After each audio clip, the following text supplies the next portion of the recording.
ये 1945 था जब जापान पर अमेरिका ने 2 परमाणु बम गिराए थे। द्वितीय विश्व युद्ध में आधा यूरोप बर्बाद हो गया था। कोरिया युद्ध से निकला दक्षिणी कोरिया गरीबी से घिरा हुआ था। सिंगापुर गंदगी और बीमारियों के लिए जाना जाता था। चीन में अकाल जैसी स्थिति थी, तो इजराइल तो बना ही 1948 में था।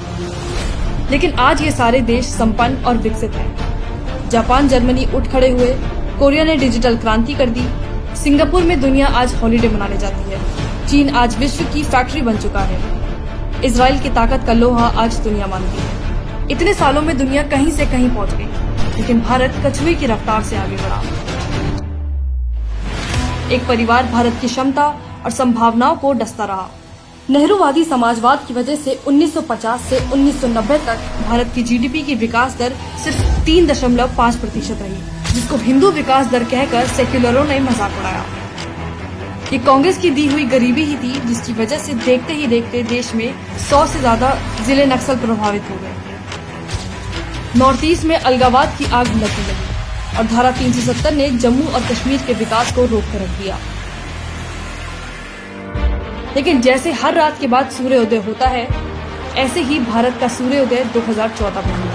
मैं नरेंद्र दामोदर दास मोदी सरकार ने धारा 370 खत्म करके जम्मू और कश्मीर को 2 परिवार की गुलामी से आजाद कराया, जिसके बाद राजौरी में आजादी के बाद पहली बार 20,000 घरों तक पहुंची बिजली आ गई तो जैसे एक रोशनी आ गई हमारे घर में। हमें बिजली की बहुत बड़ी सहूलत है। इससे पहले हम बहुत दिक्कत थे और बहुत तंगदस्त थे हर चीज से।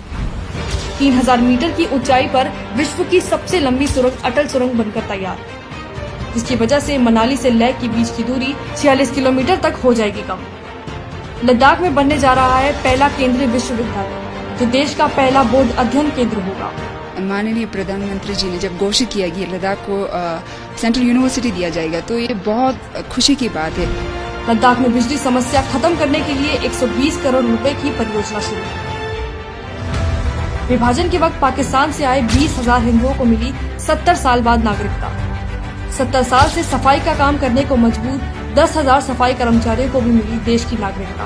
पिछले 1 वर्ष में 10,000 लोगों को मिली जम्मू और कश्मीर में सरकारी नौकरी। आज तो हमें खुशी की बात है कि हमारे को नागरिकता मिल रही है। यहाँ आया सुकून से नींद आ रही है।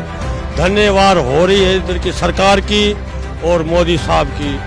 कश्मीरी पंडितों के लिए भी सरकारी नौकरियों में की गई आरक्षण की व्यवस्था। नक्सल क्षेत्र, मोदी सरकार में कम हुआ लाल आतंक का दायरा। 4 सालों में 44 जिले हुए नक्सल मुक्त, करीब 50% तक कम हुई नक्सली हिंसा। नक्सली प्रभावित क्षेत्रों से आने वाले 1200 युवा भारतीय एयरफोर्स में हुए चयनित। नक्सल प्रभावित क्षेत्रों में मोदी सरकार ने बनाई 5000 किलोमीटर सड़क। नक्सलियों के गढ़ माने जाने वाले बस्तर और अंतागढ़ तक पहली बार पहुंची ट्रेन। छत्तीसगढ़ के धुर नक्सली गांव पामेड़ तक आजादी के 70 साल बाद पहुंची बिजली। और अगर बात करें नॉर्थ ईस्ट की, तो 70 साल तक अनदेखी सहने के बाद आज भारत का नॉर्थ ईस्ट देश की प्रगति से कंधा मिलाकर चल रहा है।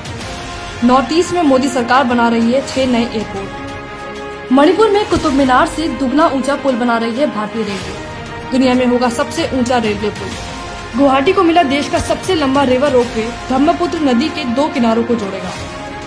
2022 में आजादी के बाद पहली बार सिक्किम तक पहुंचेगी भारतीय रेल। अलगाव, नक्सल और आतंक के गढ़ माने जाने वाले क्षेत्रों में ये मोदी सरकार की विकास की सर्जिकल स्ट्राइक है, क्योंकि जो 70 साल में नहीं हुआ वो अब हो रहा है।